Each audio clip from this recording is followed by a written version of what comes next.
अभी भी हम बीजेपी में लगे हुए थे, लेकिन बीजेपी में ना हमारी विचारधारा मिली, ना वो सम्मान मिला जो सम्मान हम चाहते थे।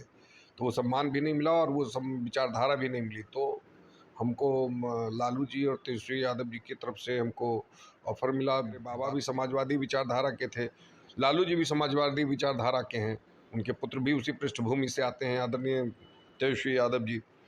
तो जाके लगा कि नहीं, हमको इसी समाजवादी परिवार में आना चाहिए और हम वापस इसी समाजवादी परिवार में आ गए।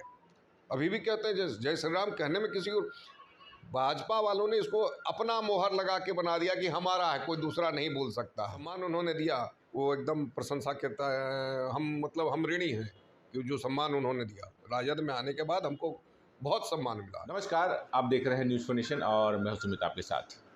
राजनीति एक ऐसा शब्द है जिसके कई मायने लगाए जा सकते हैं और राजनीतिक जो परिस्थितियां हैं वो बदलती रहती हैं। बिहार की ही राजनीति की बात करें तो चाहे नीतीश कुमार हो, चाहे लालू प्रसाद यादव हो, चाहे तेजस्वी यादव हो या फिर बीजेपी के कई बड़े नेता हों, उनकी जो राजनीतिक परिस्थितियाँ होती हैं वो बदलती रहती हैं। और ऐसा ही वाक़या हुआ है जमुई में। जमुई के पूर्व विधायक अजय प्रताप, जो कि पहले जदयू के विधायक के रूप में 2010 में चुने गए थे, फिर 2015 के चुनाव में बीजेपी से भी टिकट लेकर चुनाव लड़ा था लेकिन हार गए थे। उनके बारे में बता दूं, वो पूर्व मंत्री नरेंद्र सिंह, दिवंगत नरेंद्र सिंह के बड़े पुत्र हैं और 2010 में आपने राजनीति में एंट्री की और जदयू के टिकट से चुनाव लड़ा, फिर बीजेपी के टिकट से चुनाव लड़ा, अब राजद। ऐसा क्यों? देखिए, परिस्थितियां, जैसे कि आपने बोला कि राजनीतिक परिस्थितियां बदलती रहती हैं, तो ऐसे कई नेता हैं जिन्होंने राजनीतिक परिस्थिति के कारण अपने अपने दलों को बदला। हम बीजेपी में थे, जदयू से बीजेपी में गए, क्योंकि जब जदयू का विघटन हुआ, हम हिंदुस्तानी आवाम मोर्चा की सरकार बनी थी जीतन राम मांझी की, तो वहाँ से अलग अलग दलों में लोग गए, कुछ बीजेपी में गए, कुछ राजद में गए, कुछ जदयू में रह गए, कुछ हम में आए। तो हम और हमारे साथ बहुत ऐसे साथी थे जो बीजेपी में चले गए। तो हम लोग बीजेपी में गए, चुनाव लड़े, दुर्भाग्यवश हार गए। फिर भी हम बीजेपी में रहे। 2020 में बीजेपी ने मेरा टिकट काट दिया, तो हम निर्दलीय चुनाव लड़ने के लिए चले आ रहे थे। तो उपेंद्र कुशवाहा जी को, जो एनडीए से अलग हो गए थे उस वक्त, उनको पता चला तो उन्होंने अपना सिंबल दे दिया। हम कोई औपचारिक उसमें सदस्यता भी नहीं लिए। और उसके बाद उनकी टिकट पे हमको लगा चलो भाई कोई सिंबल का कुछ काम हो जाए, इसका कहीं कुछ प्रभाव पड़ जाए, तो हम लेके चले आए। खैर उसका कोई प्रभाव पड़ा नहीं, उल्टा ही प्रभाव पड़ा। तो हम तो निर्दलीय चुनाव लड़ने आ रहे थे और अभी भी हम बीजेपी में लगे हुए थे, लेकिन बीजेपी में ना हमारी विचारधारा मिली, ना वो सम्मान मिला जो सम्मान हम चाहते थे।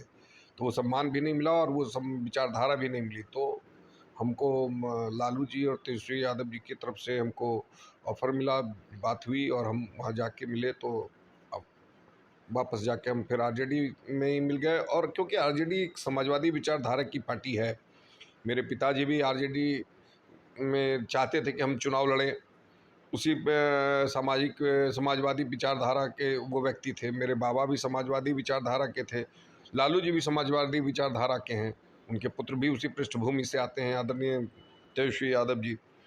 तो जाके लगा कि नहीं, हमको इसी समाजवादी परिवार में आना चाहिए और हम वापस इसी समाजवादी परिवार में आ गए। लालू यादव से काफ़ी करीबी संबंध रहे हैं आपके पिताजी के और बचपन से ही हाँ। दोनों शायद मित्र थे, हाँ। पारिवारिक संबंध था। तो इसका क्या लाभ मिला आपको?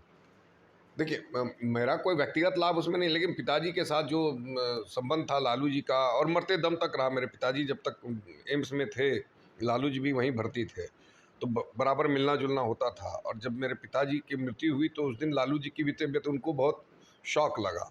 एक आत्मिक संबंध था, एक मित्रवत संबंध था जो बचपन से था, कोई कोई बना बनाया हुआ संबंध नहीं था।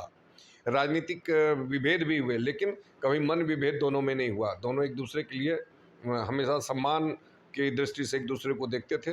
और अंतिम क्षणों में जब 2020 में मेरे पिताजी चाहते थे कि हम राजद के टिकट से चुनाव लड़ें, नहीं लड़ पाए, दुर्भाग्यवश अलग कारण, अलग परिस्थितियां, जैसे परिस्थितियों की बात आपने कही, तो उन परिस्थितियों के कारण हम राजद से चुनाव नहीं लड़ सके। लेकिन बाद में एहसास हुआ कि मेरे पिताजी सही थे। नहीं, कुछ जो लोग हैं आपके परिवार के जानकार हैं और लालू यादव से भी मतलब राजनीतिक पॉलिटिकल उनका बड़ा अच्छा पकड़ है। हाँ। उन लोगों ने कहा था कि जो आपके दादाजी हैं थे स्वर्गीय श्री कृष्ण सिंह, तो जब वो शर्ट सिलवाते थे तो एक शर्ट आपके पिताजी के का सिलवाते थे और वही उसी कपड़े की क्वालिटी का लालू यादव का भी शर्ट सिलाया जाता था। वो तो मान लीजिए पारिवारिक संबंध है, वो बहुत बचपन की बात बता रहे हैं, बहुत उस वक्त हमारी पैदाइश भी नहीं थी। वो बहुत पुरानी बात है। वो संबंध लालू जी ने बरकरार रखा। वो संबंधों को निभाना कोई लालू यादव जी से सीखे।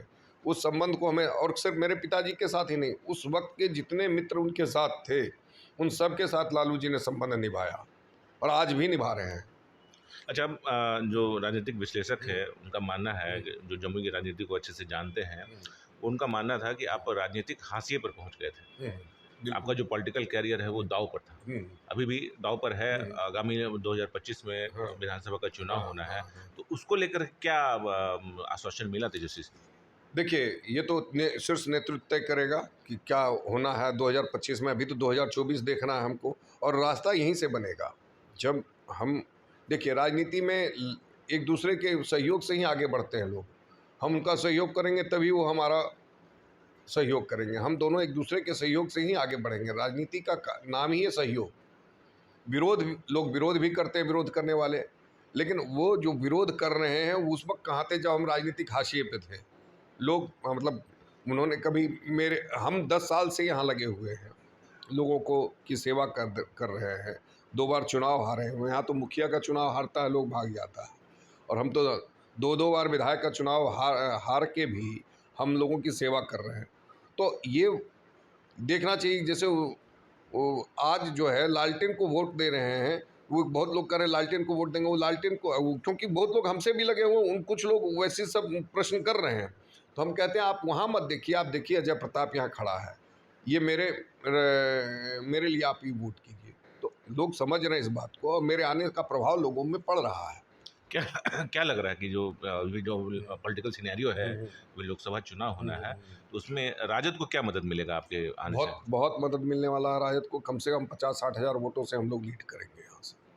क्या लग रहा है, अर्चना रविदास? बिल्कुल अर्चना रविदास जी जीतेंगी, और हम लोग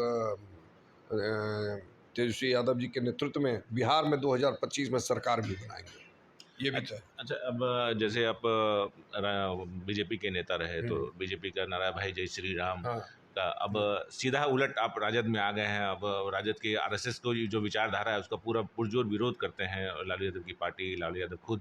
तो अब ये सामंजस्य कैसे बिठाइएगा? नहीं, जय श्री राम अभी भी कहते हैं। जय श्री राम कहने में किसी को, भाजपा वालों ने इसको अपना मोहर लगा के बना दिया कि हमारा है, कोई दूसरा नहीं बोल सकता है। हम तो कहते हैं हर किसी को जय श्री राम बोलना चाहिए, और किसी की बपौती थोड़े हैं राम। राम सबके हैं, हमारे भी हैं, उनके भी हैं, सबके हैं राम। अच्छा, राजद के जो पुराने नेता हैं, राजद का यहाँ पे जो संगठन है, जब आप यहाँ पर आए, आप कल ही आप राजद में शामिल हुए, मंच में तेजस्वी यादव ने आपको एक जो फॉर्मेलिटी होती है, फॉर्मेलिटी के तहत आपको राजद में शामिल कराया, तो वहाँ पर कैसा माहौल लग रहा है? राजद के जो समर्थक हैं उन्होंने कैसे स्वागत किया? देखिए, राजद के समर्थक तो वो तो गर्मजोशी से उन्होंने स्वागत किया, और ये आज से नहीं, पिछले 1 साल से राजद के लोग कह रहे थे आप राजद में चले आइए, आपको यहाँ सम्मान मिलेगा। और जो सम्मान उन्होंने दिया वो एकदम प्रशंसा करता है। हम ऋणी हैं कि जो सम्मान उन्होंने दिया राजद में आने के बाद, हमको बहुत सम्मान मिला। जिस तरह से कल हमको देखने को मिला, और लोगों ने नारा लगाया, और हमारे आने का, उसके पीछे कार्यक्रम के बाद भी लोग बोल रहे थे कि अजय प्रताप के आने से हम लोग का हौसला बढ़ा है। आपके पिताजी की बात करें, आपके पिताजी अभी अगर उनके जो मृत्यु हुई थी, मृत्यु से पहले वो किसान आंदोलन को लेकर लगातार प्रयासरत थे, और समाजवादी के पुरोधा कहा जाए उनको, कि बड़े नेता थे समाजवादी नेताओं में उनकी पूरे देश में और अच्छी पकड़ थी। तो अब उनके कुछ कार्य रह गए जो किसान को लेकर के हो या फिर सामाजिक न्याय की बात हो, तो उनके जो अधूरे काम हैं उनको अब कैसे आप पूरा कीजिएगा?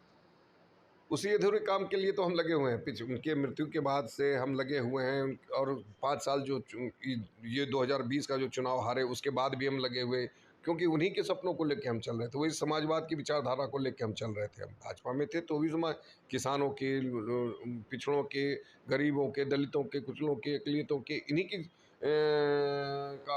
की समस्याओं का हम समाधान करने के लिए लड़ रहे हैं। जनता का समर्थन मिल रहा है? बिल्कुल, बहुत समर्थन मिल रहा है। पहले भी मिल रहा था, अभी भी मिल रहा है।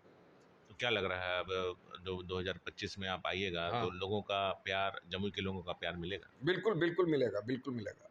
बहुत बहुत धन्यवाद आपका। तो ये थे हमारे साथ अजय प्रताप, पूर्व विधायक रह चुके हैं, पहले भाजपा के नेता थे और अब कल ही राजद में शामिल हुए हैं। तो अब यहाँ की जो राजनीतिक परिस्थितियाँ हैं वो काफ़ी तेज़ी से बदली हैं। अब राजद के में इनके आने से अब अर्चना रविदास जो यहाँ पे राजद की प्रत्याशी हैं, उनके वोट बैंक में क्या प्रभाव पड़ेगा, वो तो 19 अप्रैल को फैसला होगा उसका। बने रहिए हमारे साथ, देखते रहिए न्यूज़ 24 नेशन। धन्यवाद।